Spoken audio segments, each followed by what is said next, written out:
Hello and welcome. Today we will be talking about substance use disorder, a protected condition.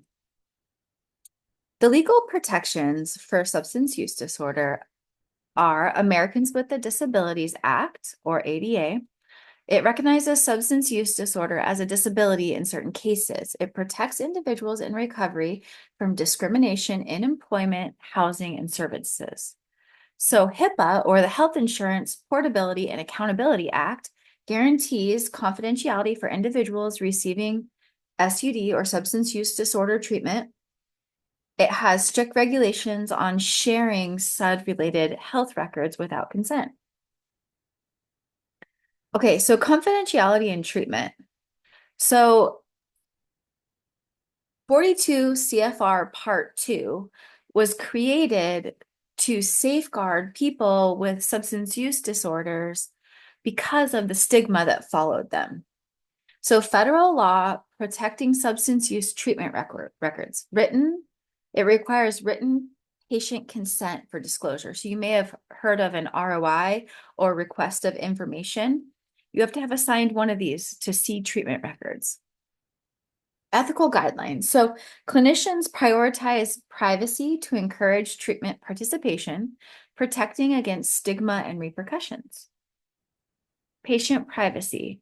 Protecting privacy is paramount for encouraging patient engagement and creating a safe treatment environment.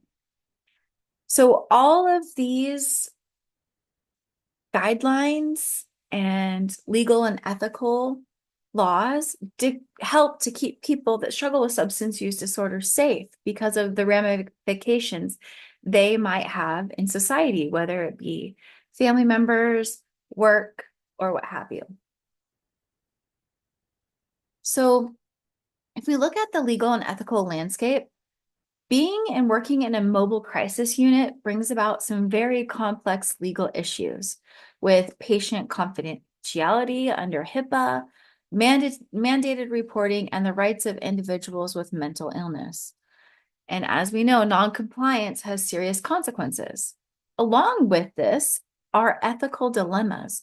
So ethical dilemmas include balancing patient autonomy and safety. So that's their right to pursue what they think is correct for them, autonomy, and deciding when to involve law enforcement and managing conflicts of interest. So how do we hold all these pieces together?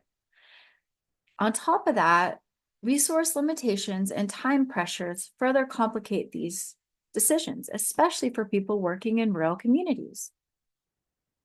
Common legal issues. So we see confidentiality, which we're going to talk more about today, balancing client privacy with the need to share information for safety, duty to warn. So we have obligations to report threats of harm to self or others. Consent, ensuring we have informed consent, especially during emergencies. So important that our clients know what they're consenting to. Documentation, maintaining accurate records to provide both clients, to protect both clients and providers, which is very important. So key ethical considerations. We want to respect choices. That's autonomy. So let clients make their own decisions when it's safe to do so. Doing good. Beneficence. Always act in a way that helps the client and improves their situation. Avoiding harm. Non-maleficence. Be careful not to cause harm while trying to help. Fairness, justice. Make sure everyone gets equal access to care and support. So when we take these ethical considerations and then we actually put them with real ethical challenges, how can we keep these ethical considerations when we think about intoxicated clients? So assessing capacity for decision-making is super important, and prioritizing safety while respecting their autonomy when possible. How do we navigate family conflicts? Mediate disagreements carefully, focus on clients' best interests and legal rights. Community stigma, address biases sensitively. Educate stakeholders about mental health and crisis intervention. And high-risk situations. It's important that we develop safety protocols, collaborate with law enforcement when necessary, while maintaining client advocacy. So today we're going to talk about a skill, communicating confidentiality limits, why it matters. This ensures clients understand what information can and cannot remain private. It builds trust while complying with legal obligations like duty to warn. How to do it effectively. Be upfront. Explain confidentiality limits at the start of the interaction. For example, what you share with me stays private unless there's a risk of harm to you or others. Use plain language. Avoid technical terms or legal jargon. So you might not want to say, according to 42 CFR Part 2, you have the right? You might want to just say, it's important that we get your written consent before we can share any of your treatment records with your provider or whatever, however that works. Check for understanding. Does that make sense? Do you have any questions about confidentiality? You want to hear what they have to say because we can explain things over and over, but if we really need to check that the people around us are understanding what we're saying,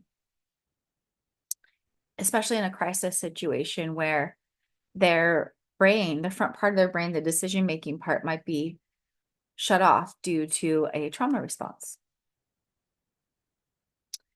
Revisit as needed. Remind clients of confidentiality rules if sensitive topics arise. Example in practice. During a discussion about substance use, if a client mentions a plan to harm someone, the crisis worker might say, I need to let you know that because you've shared this, I'm required to inform the appropriate people to ensure everyone's safety. All right, let's talk with the scenario about Mark. Background. The mobile crisis unit is dispatched to a rural home after a 911 call from Mark, the father of Jason, a 22-year-old who has been using methamphetamine and experiencing paranoia. Mark reports that Jason locked himself in his room and has been shouting that people are watching him through the windows. Jason has refused to eat or sleep for 2 days. When the crisis team arrives, they are greeted by Mark, who is visibly distressed and pleading for help. Mark says, you need to tell me everything Jason says. I need to know how bad this is and what I should do. The team approaches Jason's room cautiously. Jason eventually opens the door, but is reluctant to speak. During the conversation, Jason shares that he feels overwhelmed and believes that people are trying to harm him. He mentions considering leaving the house to escape the situation. Okay, so objectives for the crisis team. Goal 1, build rapport with Jason while respecting his privacy and confidentiality. Goal 2, address Mark's concerns without violating Jason's confidentiality. Goal 3, ensure Jason's safety and develop a short-term intervention plan. Application of key concepts. So maintaining confidentiality with Jason. The team begins by explaining the confidentiality limits to Jason. Team member, what you say with us stays private unless you or someone else is in danger. For example, if you were planning to hurt yourself or someone else, we'd need to share that to keep everyone safe. Does that make sense? So they create a safe place for Jason to talk, ensuring he knows they respect his privacy, but letting him know some of the boundaries around what they have to share, right? Addressing Mark's demands for information. The team empathizes with Mark's concerns while maintaining Jason's confidentiality. Team member, we understand how worried you are, and it's clear you want what's best for Jason. While we can't share everything Jason tells us, we are here to work together to keep him safe. So they provide general guidance and support without breaching confidentiality. They're validating Mark here. They're telling him, we hear you, and we're going to share with you what we can. So, team member, Jason is feeling overwhelmed, and we are working on helping him feel more stable right now. Ensuring his safety is our top priority. So it's very client-centered. So ensuring Jason's safety. The team focuses on Jason's immediate concerns and safety risks. Team member, Jason, can you share what's been making you feel unsafe? We want to help you feel more secure. They address Jason's plan to escape by gently exploring his thoughts. Team member might say, when you say you're feeling like leaving, where were you thinking of going? What can we do to make you feel safer here? So really identifying what his concern is and trying to figure out if there's a way to meet his concern in a safe location. Develop a short-term plan. The team works with Jason and Mark to create a safety plan. Jason agrees to stay in the house and avoid substances that might worsen his symptoms. Mark is provided with de-escalation strategies, such as maintaining a calm tone and avoiding confrontation. The team ensures Jason has access to follow-up resources by arranging a referral to a local mental health clinic for further evaluation, discussing the potential for detox support if Jason is open to it in the future. So really being client-centered and seeing where the client is, right? Outcome. Jason feels heard and supported by the team, agreeing to the safety plan. Mark is reassured by the team's professional approach and gains tools to better support Jason without violating his privacy. The crisis team documents the interaction carefully, highlighting their adherence to confidentiality and the steps taken to ensure safety. Debrief discussion. All right, so let's look at what we did here. How did the crisis team balance confidentiality with the need to involve Mark? Well, they empathized with Mark's concerns and provided general support without sharing Jason's private disclosures. What strategy helped build trust with Jason?